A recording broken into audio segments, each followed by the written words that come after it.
But first, banks in Singapore which have sold products linked to the failed Lehman Brothers say they will help vulnerable investors who invested in such products first.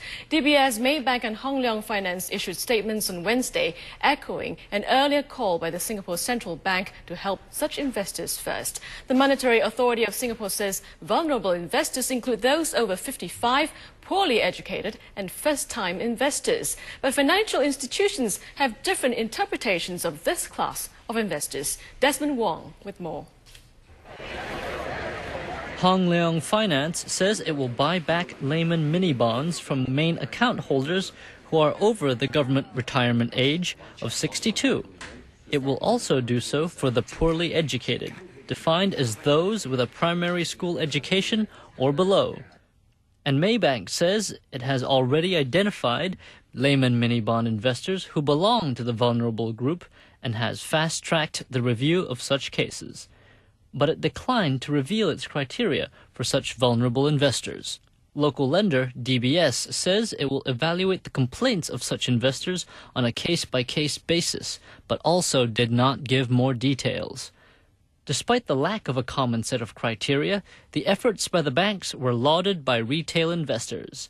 The retirees and the old ones, the older people need help, and they depend entirely on this. They're not working. The younger investors are at work, all right? They can continue to earn income, continue to, consider their future in terms of other investments.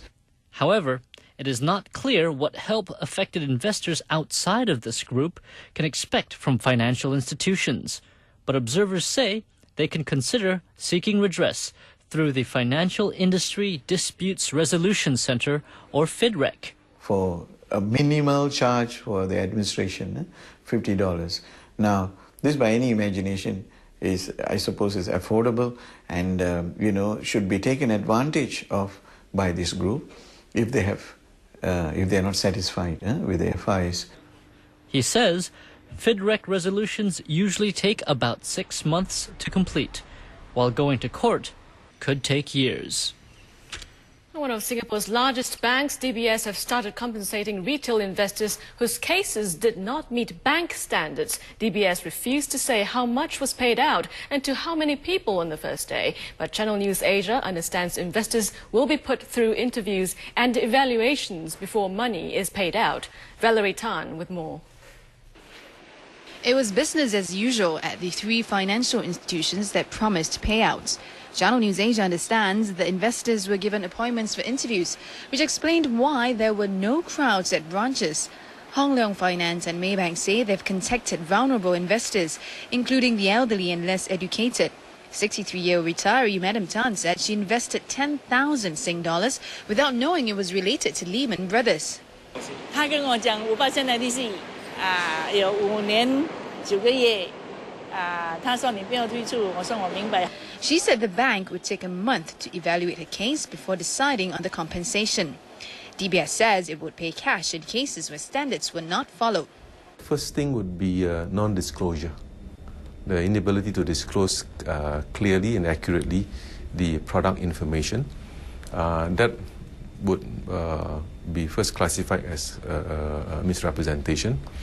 Now, the reps could also have explained the product wrongly, in which case they might have given the investor the understanding that this is guaranteed, there's no risk at all.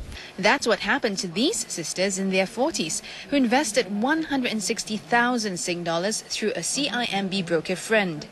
He didn't talk about the Lehman Brothers. I never heard about it.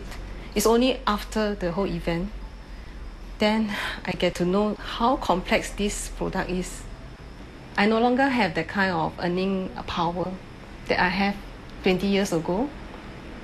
It's really depending on this money that I would like to give it to my children for their children's education. Tina said her sister was asked to sign up despite having an eye problem. And she couldn't see the document. So the financial advisor actually write everything on behalf of her and she just signed on the dot, even the check.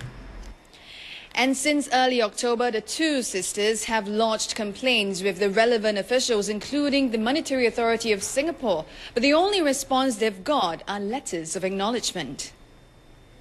Many in Singapore are asking the banks to speed up compensation to all investors who've bought the structured products linked to Lehman Brothers. May Wong joins us now from the newsroom to tell us more. May, what else are the investors whom you met today saying? Well, Lynn, independent parties and some investors have applauded the move to compensate the vulnerable group, namely the elderly and those with little education, as you've seen much earlier. But many are calling for banks to compensate all affected investors, regardless of age or level of education. And they're anxious to hear who else the banks are compensating and how much will be paid out. In fact, when I visited a law firm today, many who turned up to get advice are those aged between 40 and 65, and some are also professionals with tertiary education or even higher. If the banks takes the position that they wish to compensate the group of vulnerable investors because of mis-selling, I'm sure mis-selling must have occurred to the general population who bought these investment products as well. And when I spoke with some investors earlier, they told me they're keeping their options of taking legal action open. In fact, the lawyer, Mr. Lu, whom you heard just now, told me so far about 100 affected investors are ready to form a class action in about 2 months. They may not sue eventually, but coming together as a group will allow them to